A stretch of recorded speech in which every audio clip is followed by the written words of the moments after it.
વડોદરાના VIP road પર VUDA circle નજીક થોડા દિવસ પહેલા મસ્ત મોટો ભૂવો પડ્યો હતો। આખી બસ સમાઈ જાય એટલો મોટો આ ભૂવો છે અને જ્યાં ભૂવો પડ્યો છે તે સ્થળે મેયર મુલાકાત કરી રહ્યા હતા।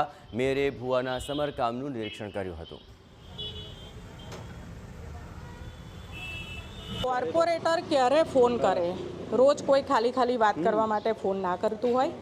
કોર્પોરેટર જ્યારે તકલીફમાં હોય ને ત્યારે જ જવાબદાર વ્યક્તિને ફોન કરતું હોય છે।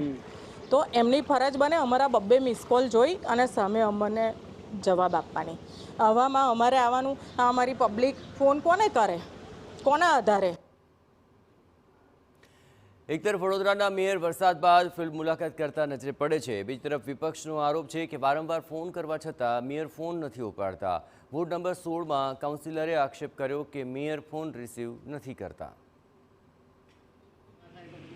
ચોથે દિવસે અહીંયા સામાન પહોંચ્યો છે ત્યારે વહેલી સવારથી જ્યારે માહિતી મળી કે આજે સામાન પહોંચે છે, સાથે સાથે 40 વર્ષ જૂની દિવાલ હોવાના કારણે ધસી પડ્યા આપણે જોઈ શકીએ છીએ કે દિવાલ ધસી પડી હોવાના કારણે તથા જે રાત્રિ બજારમાં પાણીનો સપ્લાય પૂરો પાડે છે તે મુખ્ય લાઈન પાણીની એમાં પણ ભંગાણ પડ્યું હોવાના કારણે આ ભૂવો પડ્યો છે અને ભૂવાનું રિપેરિંગ કરવામાં કામગીરી શરૂ કરવામાં આવી છે। પરફેક્ટલી ગ્રાઉન્ડિંગ વગેરે કરી અને ભૂવાનું પૂરણ કમ્પ્લીટલી વ્યવસ્થિતથી કરવામાં આવશે।